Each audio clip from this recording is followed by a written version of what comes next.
there are more people who are intersex than there are redheads in the world.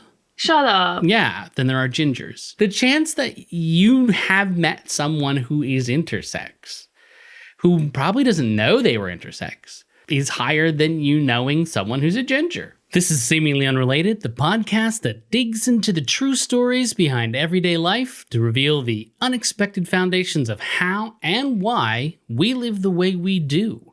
This season, we're going to get to the truth of what social constructs are by taking apart the most hotly debated, perhaps least understood social construct of them all, gender. From fish tacos to royally decreed school uniforms, these seemingly unrelated events reveal things you've always thought were incontestable facts are actually social constructs. Joining me, Dr. Andrew Johnstone, all season to separate biological fact from fiction is puppeteer, director, and generally brilliant co-host Alicia Britt. Woo! And of course, the queen herself, producer Naomi. Hello. We will be bringing out episodes every Tuesday, but if you can't wait that long, this whole season is available right now in full and ad-free at patreon.com/seeminglyunrelated. If you're just joining us this episode and haven't listened to episode 1 of season 3 yet, we really recommend starting there and taking the whole season in order. It's just easier that way. Now, grab your Barbie doll and your golf putter, get ready to enjoy Seemingly Unrelated. On a warm summer's beachy day, nothing quite compares to the sweet, succulent taste of a pescado taco, which is a fish taco, with a little bit of lime, some cilantro, and salsa. While any non-oily fish, like a white fish, will do the trick, I always associate my fish tacos with tilapia. And tilapia is that cheap Costco freezer section whitefish that is farmed largely in the Gulf of Mexico and around North Africa.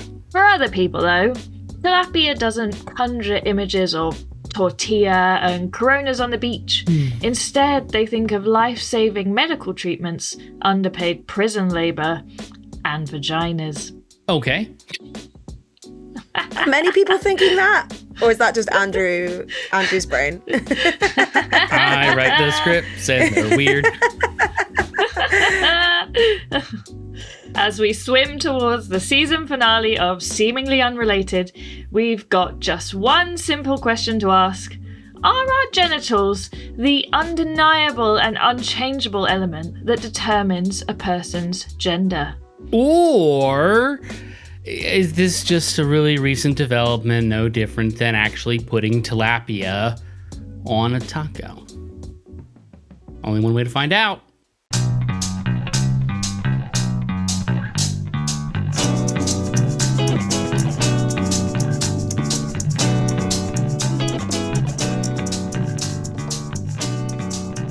So in the mid-2000s, there was a big surge in the sales of tilapia.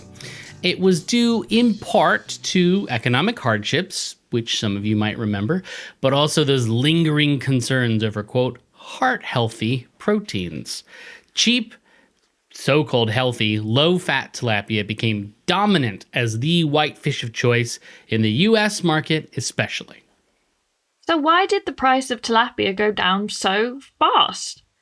Because in the late 1990s, the Colorado Corrections Department, that's the Department for Prisons if you don't know, figured out how to farm tilapia in the cooler, drier mountain environments of Colorado instead of tilapia's home waters in North Africa. By using prison labor, they could pay a measly $1.50 an hour to farm the fish and sell them on to wholesalers to be flash frozen. Two things to note. One, minimum wage in the United States at the time was $5.15 an hour. And two, people who are wondering how this is possible, the right for state and federal agencies, particularly corrections agencies, to underpay people in prison is protected by the 13th Amendment to the Constitution. The same amendment which abolished the private ownership of slaves did include an exception for anyone who had been, quote, duly convicted of a crime. sounds like that's something maybe America should look into. No. No? Are you? Nope. You could maybe. Nope. Are you? No. What about? We're gonna keep it.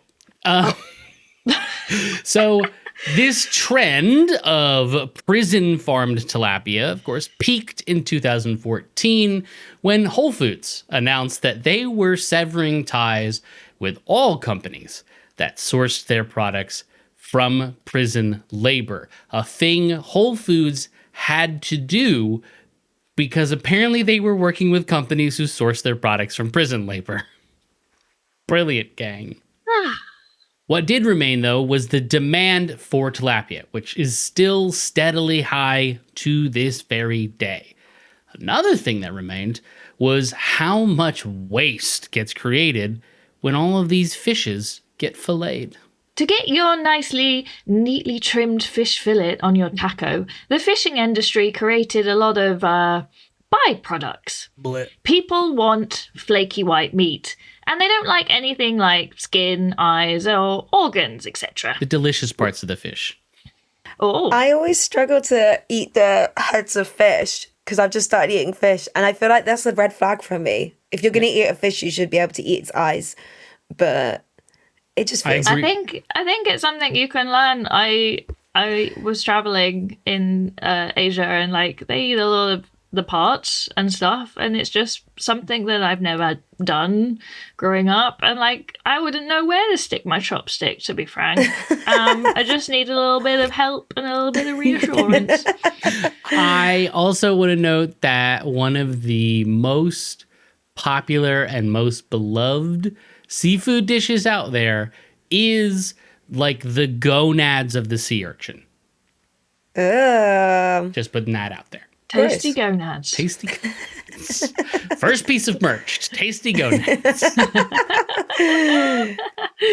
Roughly 1/3 of tilapia by weight is considered waste product, and we produce about 2.4 million tons of waste annually across the globe just from tilapia. Looks like we have got a lot of free resources on our hands, and it turned out figuring out what to do with these resources became a high priority, and funding became widely available to do research on just that. What a time to be alive.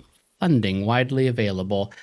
Now's the time for the seemingly unrelated hard pivot, because while all of this prison labor fish waste is being created, the number of burn victims in the world was going up year by year. It's actually been rising every year since the 1990s, due to a couple of factors, one of them being an increase in the number of wildfires, which is higher than it has ever been since it's been recorded, and also burns from overheated portable electronics such as mobile phones and, of course, vapes. Boo. Looking at Classic you, vapers. vape burn. Naomi, you don't. I used to be part of Vape Nation back in the day. I no longer partake, but I've never met someone that's been burned by a vape. Oh, well, Glasgow Station has been severely burned. I was going to say, I've met a train Has station it? that's been burned by a vape. I had no idea about this. Now, typically, treatments for burn wounds over the last century or so have involved a lot of silver. Silver is one of the major ingredients in the solutions that are used to treat those. Now, I don't know about you guys, but silver is outside of my budget. It's quite expensive.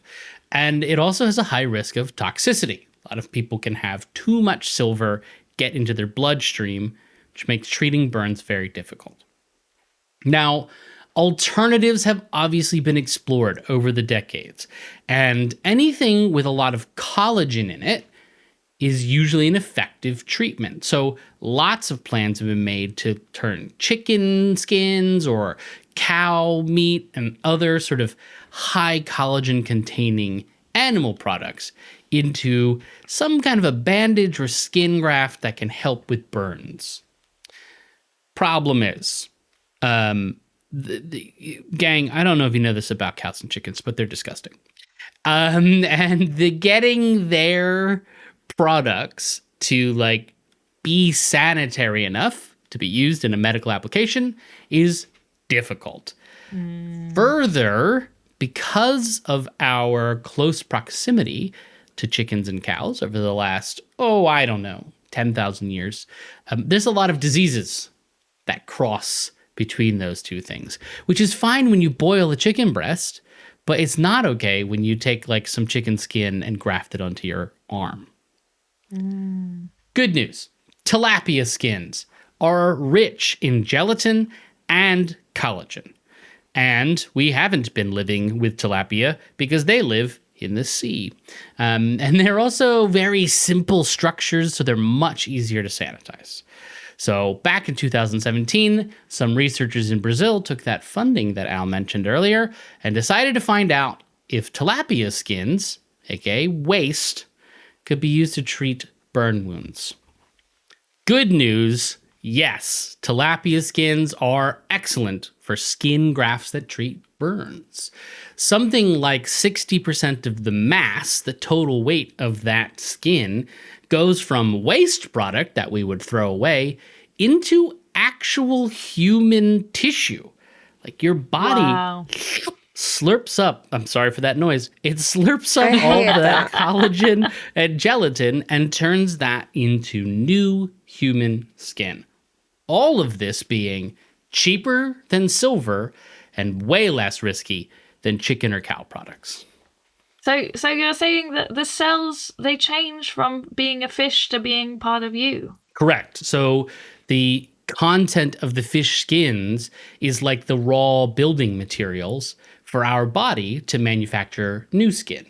So it's just sort of like taking that part, breaking that skin down, and then taking those materials to build new skin. Wow. Yeah. I love it. Me too. The speed of recovery using these grafts far exceeded anyone's expectations, and so when other major surgeries requiring skin regeneration heard about the power of tilapia skin, they adopted the model. In 2019, a patient experiencing Myhre-Kinansky-Kuster-Hauser syndrome was born with ovaries and a vulva, but no uterus or vaginal canal at all. Doctors constructed a canal using tilapia skin grafts, and after just 9 days of bed rest, the absorption of the tilapia skin allowed the patient to return to normal life with a vagina she never had before. One incredible recovery. 9 days is such a short recovery from having an entire vagina installed in a person. And so a year after this very successful vaginoplasty, similar techniques were deployed for another one as a part of gender-affirming care for a trans woman. The doctors and the patients reported a resounding success, and once again, the recovery window was short. And that's how the story of a very successful cheap fish, both for fish and taco chains as well as home cooks like myself, helped save the lives of thousands of burn victims and an ever-increasing number of both intersex people and trans women. So, wow, okay.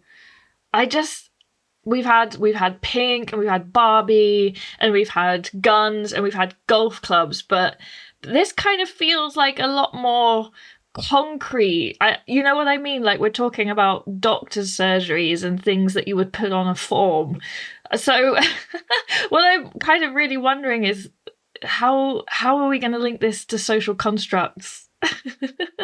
So what brought me to like this topic initially, and we've sort of sprinkled it throughout the whole season, but the counter arguments that I hear when it comes to gender binary defenders, they want to cite biological reasons. This argument is called biological essentialism. So the idea that it is our biological components that are essential to our identity, to our gender or our sex or these kinds of things.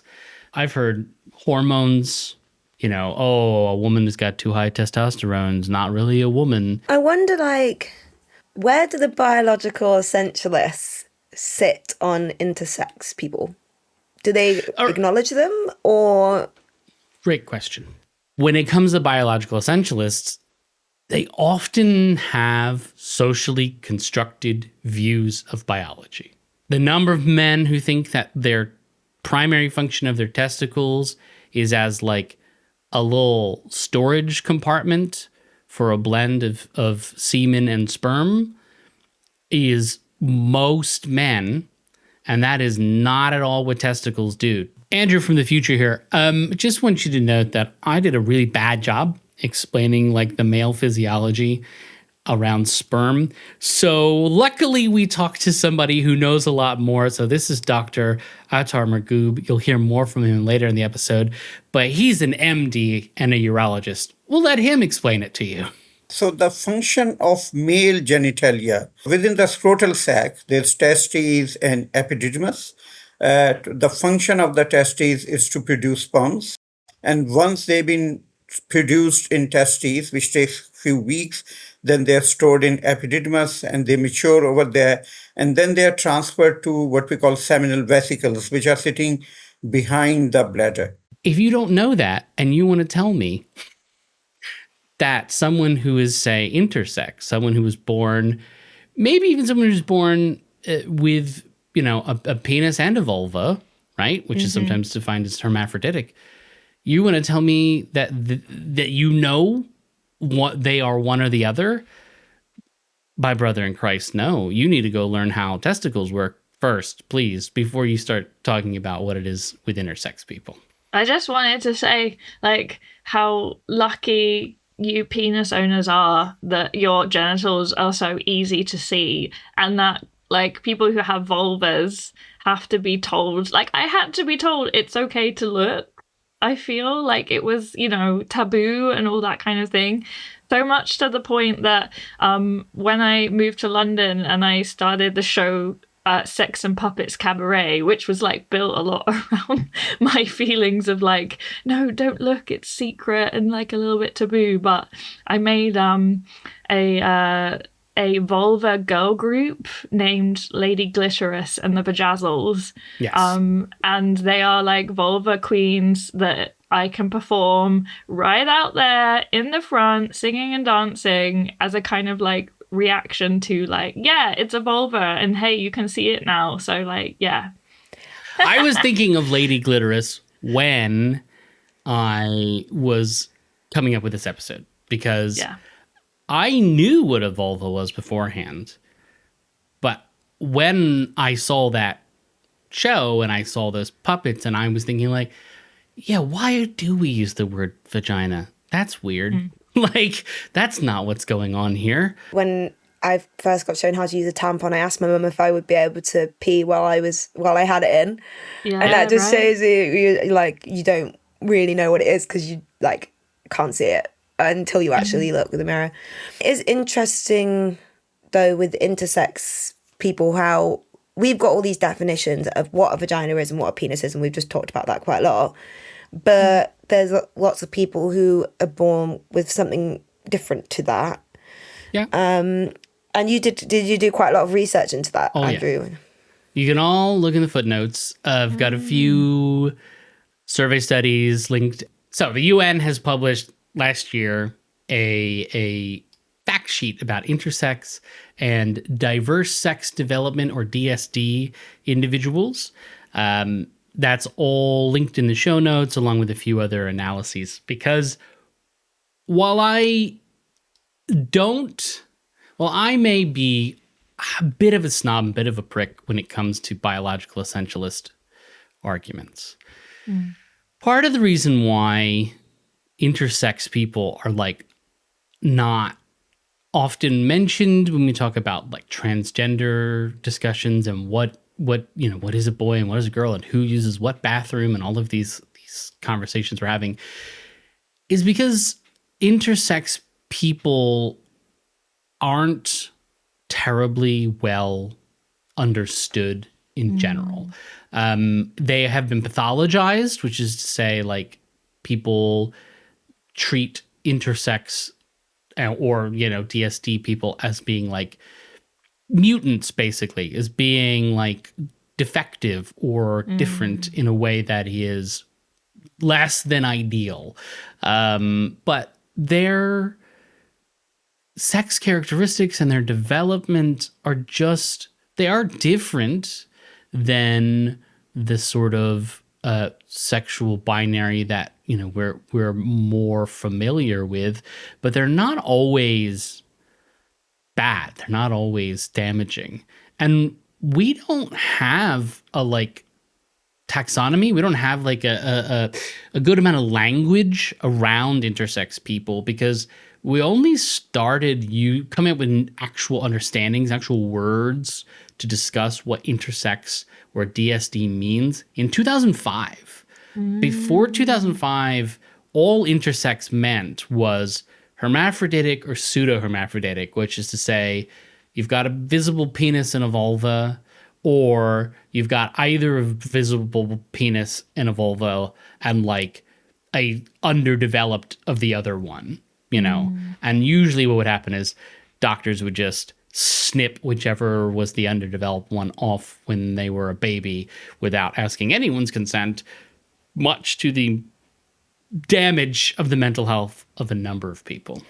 That's something that I always was heard about intersex people, that they're born in the hospital and then they make a decision, like the doctors and the parents, what gender they're going to grow up as. Yeah. And then, yeah, they either perform that surgery or they just say, this child is a boy.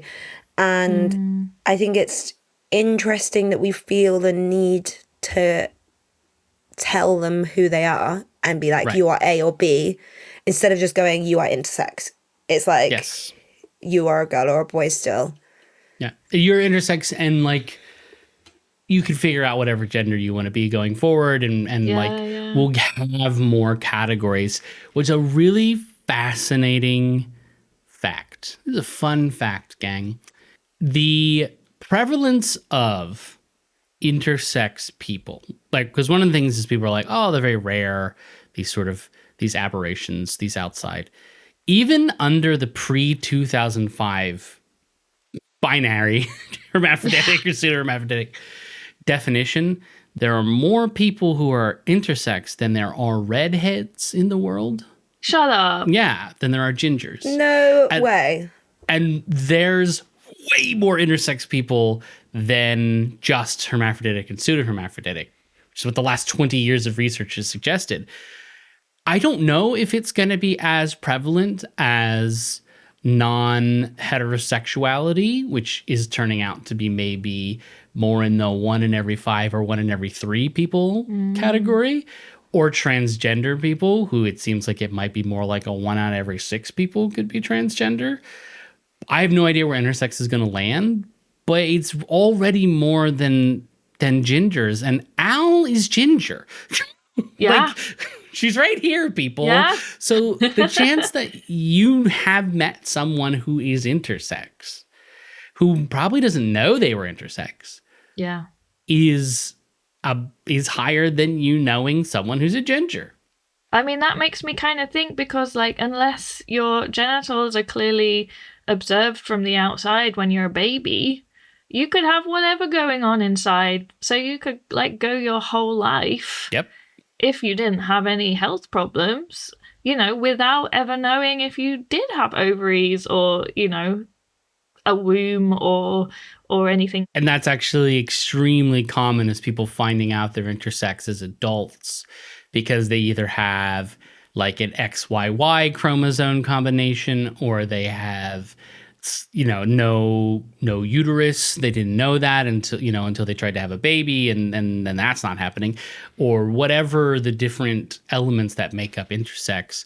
It is people finding out as adults because, one, they didn't present any kind of pseudo-hermaphroditic or hermaphroditic elements when they were a baby, or they did, and somebody made a decision for them, and then they become an adult and go like, hi, I would like to have made that decision. Thanks.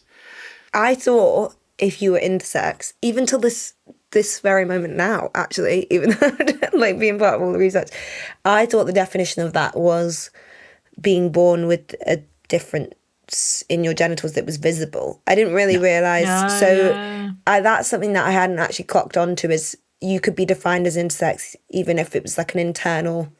Yes. I mean, I know the vagina was an internal thing, but like, ovaries or something. If you don't have ovaries. There are plenty of people who, by all accounts, including their gender identity, but also their genitalia in terms of vulva and vagina, are women and present as such and act as such and identify as such, who are born without or with very underdeveloped ovaries and uteruses, I forget what the plural is, but it doesn't matter. And they're technically, because it's usually a couple of different factors that would cause that, they would technically be intersex, but their gender expression is definitely woman. Mentioning all this, like in theory, then if you have a hysterectomy, so you have your like womb removed. Is that what you call it? Your womb?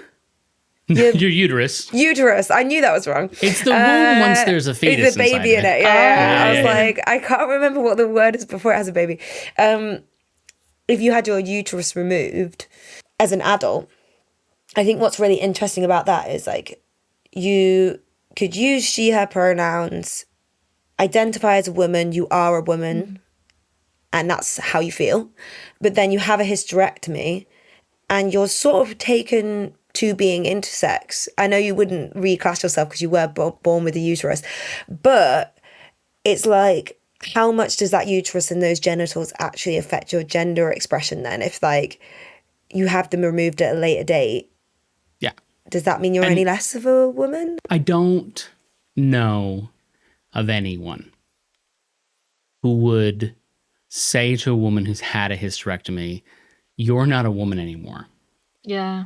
That would be really rude. Like, that's just so offensive. I don't know what I would short circuit in the moment if I witnessed that, I think. And I would bet like that you know, I've heard friends of my mom and family members who've had surgeries like this, and you are gonna think in your head like, oh, you know, I can't carry a child anymore, or like that's a big part of my identity is feeling like a mother or like female, like a you know, that part of you that is caring, that, you know, wants to nurture and raise. And it's like, girl, you still got all of that. You don't owe any of that to that like organ that's causing you trouble right now. Just like pop it off and like, you know, continue being your fantastic self. Yeah. It seems like no one would ever challenge for a second that I'm a dude, right? Like everyone looks at me and I don't have to say my pronouns are he, him. I do because it's nice to other people to do that. But no one's looking at me and being like, is he a lady? Like, you know, no, the beard, everything, all the gender presentation I do does all that heavy lifting for me, for lots of trans people, wherever they land on the trans spectrum. That's not the same situation. They have to think about what their genitals are. Not have to, but many of them do, because that's what they're being judged by. Yeah. But the problem is there's this spectrum of sex expressions. There's a spectrum of genitals. There's a spectrum, you know, whether they're visible or they're internal, it doesn't matter. There's a spectrum of them, and there's a spectrum of hormone expressions and a spectrum of chromosome expressions and a spectrum of bone density and a spectrum of body shapes. There's so many different elements that are on this range that is not binary.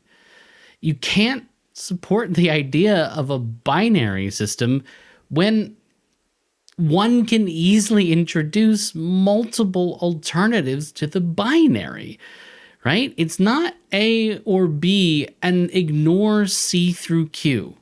Like you're saying, you can't just be like, there's men and there's women, because we know for a fact, like, there is intersex people. There's so you intersex actually, people. you physically can't argue that. Right. Yeah. And Yeah. we've only really been categorizing those additional sexes for 20 years, give or take. And so like it's developing as a science, and as opposed to anyone who thinks, oh, well then we should like stick to what we know until something else comes out.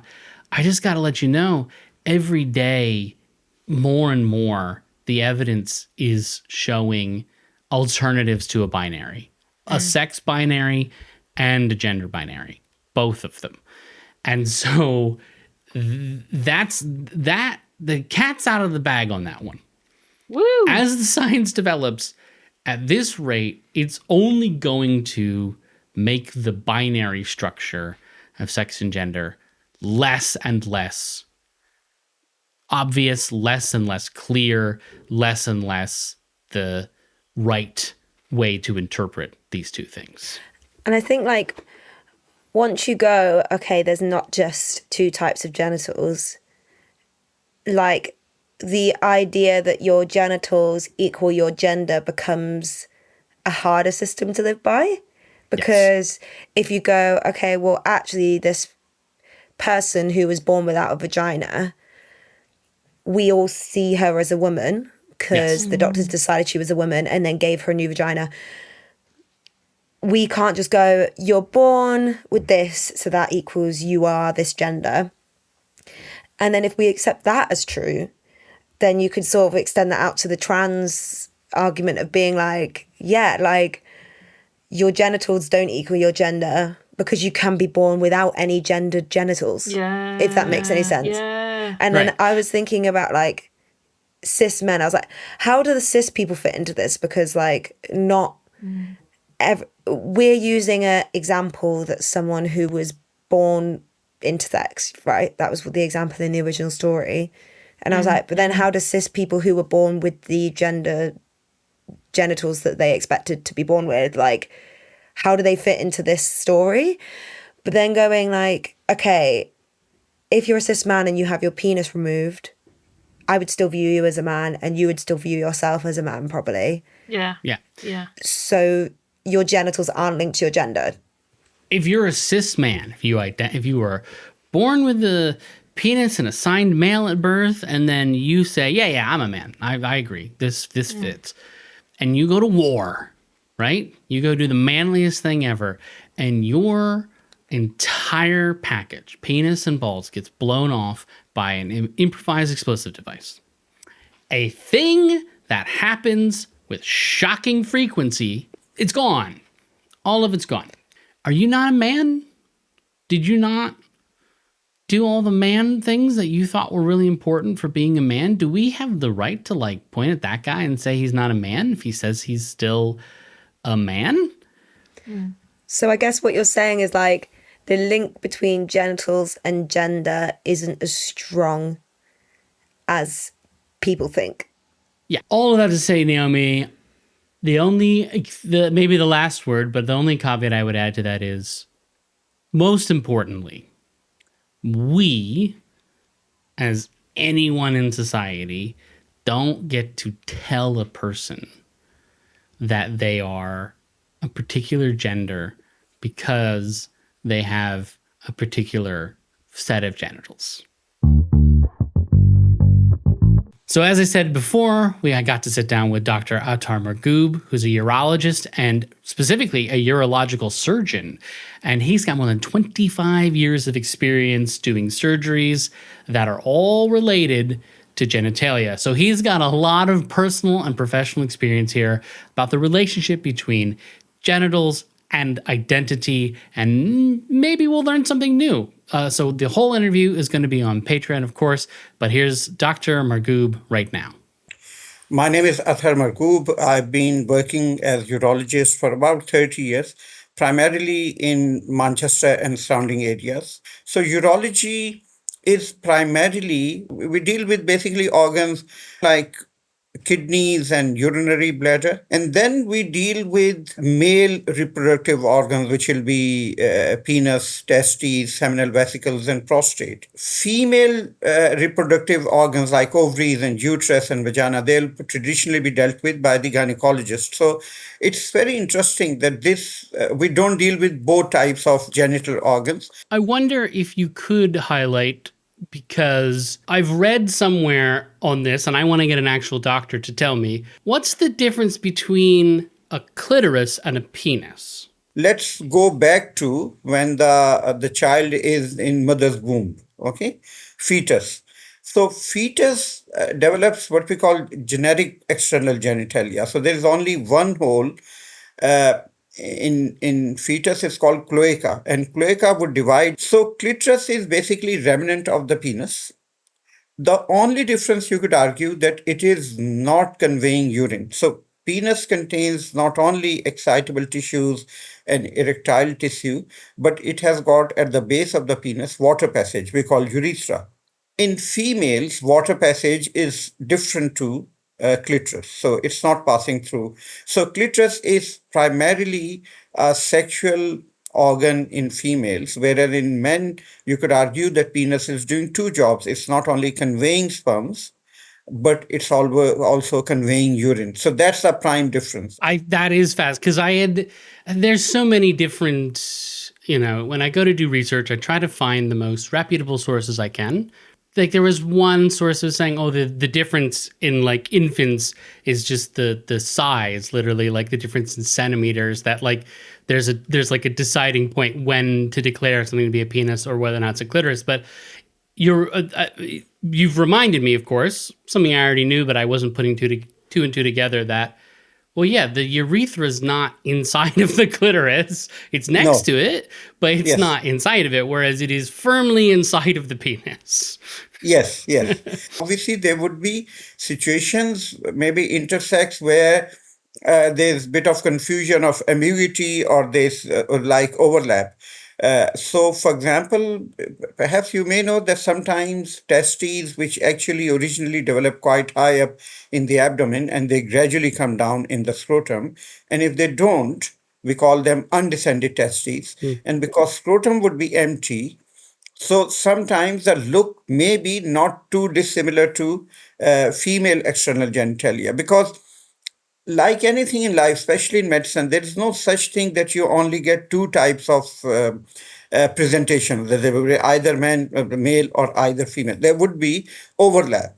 And because the basis or generic model in the fetus is the same, and now it depends what level of development there is, maybe development halted. You might see men would know that there's a central raphe, we call it raphe, which looks like as if it's been stitched in the midline. That is basically, if it does not, if it remains open, that makes the external and internal lips of the vagina.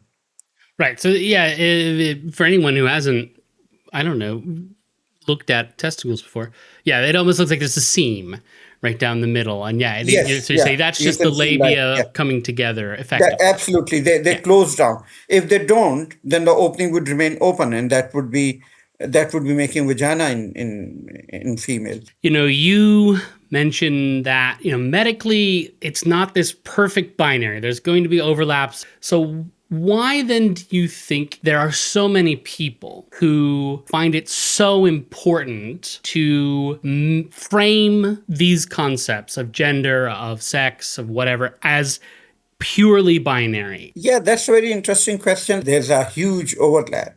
And I think it's a very complex situation, because there's so much of social norms which we are used to, what you've been brought up with, and that would vary from culture to culture.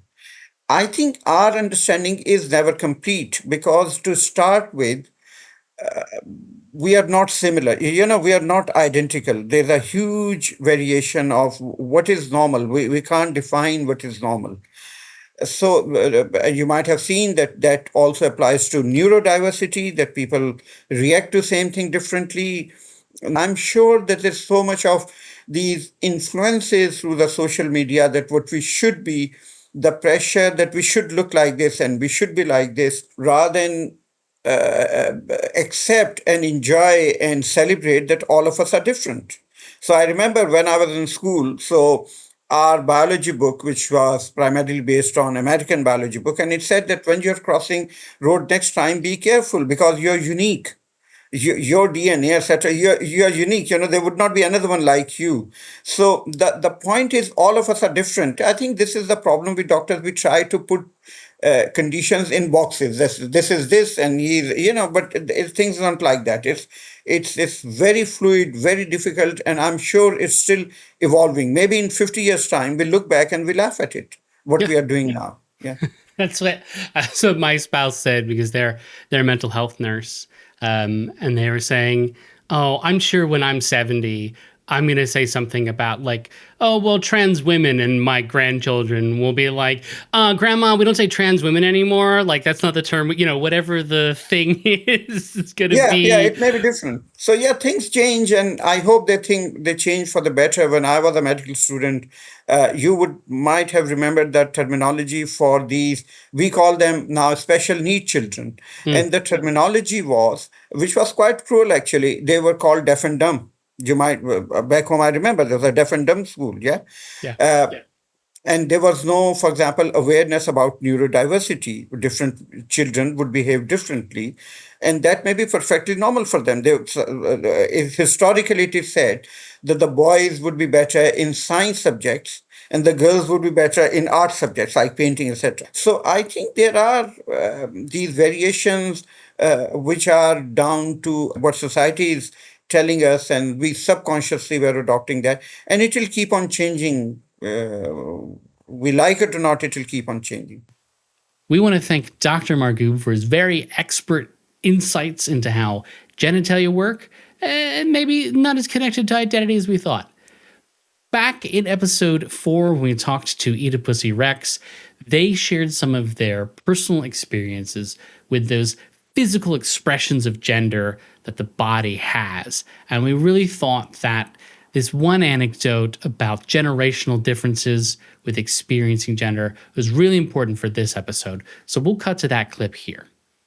I am always confused when people misgender non-binary people, because I don't know. I always think, because my spouse is non-binary and they get she all the time. And I'm like, she?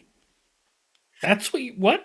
What are you seeing? I have quite a funny one at the moment where I don't know if people are going to be able to watch the video of this, but to the listeners at home, I have a mustache, but I also have long hair, and I've not gone on tea or anything like that. It's just what my body did, and I find it really interesting that when I encounter older women, they will really double down on calling me she, but not in a you're definitely not non-binary, I don't believe in that. It's in a weirdly affirming way, because they're acknowledging that it's possible for AFAB people to grow facial hair, and I think they're worried I'm self-conscious about it. It says also a lot about your own expectations of, to be honest, why you should always just check, as a good rule of thumb. All of this episode is just to point out that it becomes too easy for people to say that penis equals man and vagina or vulva equals woman. And that's that. Whichever one you got when you were born makes you that sex and or gender. But those elements of the body are so varied in their forms. So varied in many ways. Much of that being changeable, that they don't seem to be as pinned down together as we might think. Intersex people can be born with genitalia that don't really resemble this concrete binary, and also express a gender that differs from the sex that some parents and doctors, when they were born, attempted to choose for them.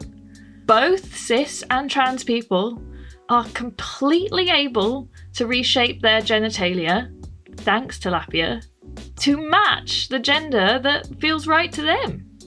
This social construct, biological essentialism, that insists genitals or chromosomes or hormones are a singular determinant factor in gender and sex, not only ignores the complexity of all of those concepts, but also the complexity of human interaction. I call Al and Naomi she all the time. Despite the fact that I have never seen either of their genitals, and I don't have any plans to do so. But I know from a myriad of factors, including them actually telling me, that they are women. So how could such a limiting factor like genitalia be so significant in determining gender when it's entirely possible for people to have no vagina, as was the case with the first vaginoplasty performed with tilapia skin, and still present and identify as a woman? At the same time, having the power to make a decision about one's own genitalia through surgery gives so many individuals such a profound sense of peace and comfort when it comes to their gender. Once everything is aligned, mind and body, and maybe even presentation, then the whole person becomes complete. Hey, even sometimes biology fucks up. Now the miracle of human surgery gets to correct things. Does that devalue genitals? No. I want to note for the record that originally I wanted to just call this episode Genitals Are Just Meat and talk about how genitals totally don't matter. But Al's right. Genitals matter to lots of people, like these trans and intersex people. And they don't matter at all to many people, like me. And they matter a little to some people. It's almost as if gender and sex are some kind of spectrum of human experiences, and our own individual relationships with our gender and our genitalia is the most significant determinant of our identity, and not what someone else says is the way that nature and biology works. That can't be right, can it? I don't think so. Thank you, everyone, for joining us for Season 3 of Seemingly Unrelated. We've done a lot about gender and social constructs, and your support and your listening is very much appreciated. If you go to patreon.com/seemingly unrelated, you can get all of this season's episodes all at once, ready to go, and enjoy them in a sweet binge session.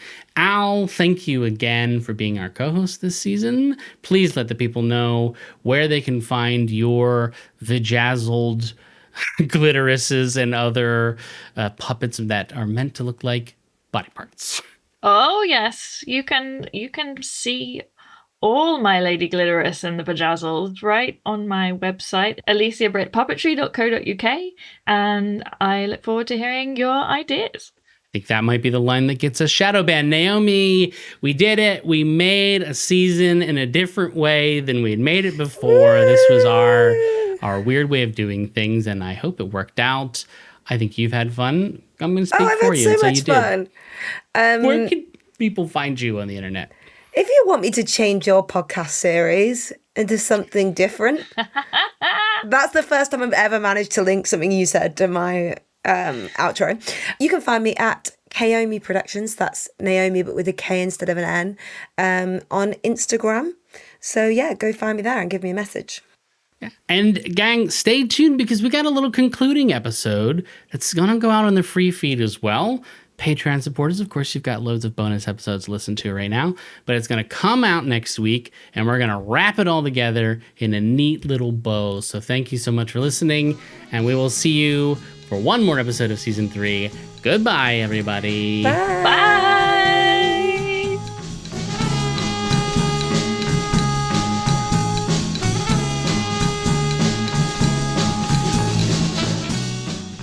Seemingly Unrelated is a Life's Little Murder Boards production.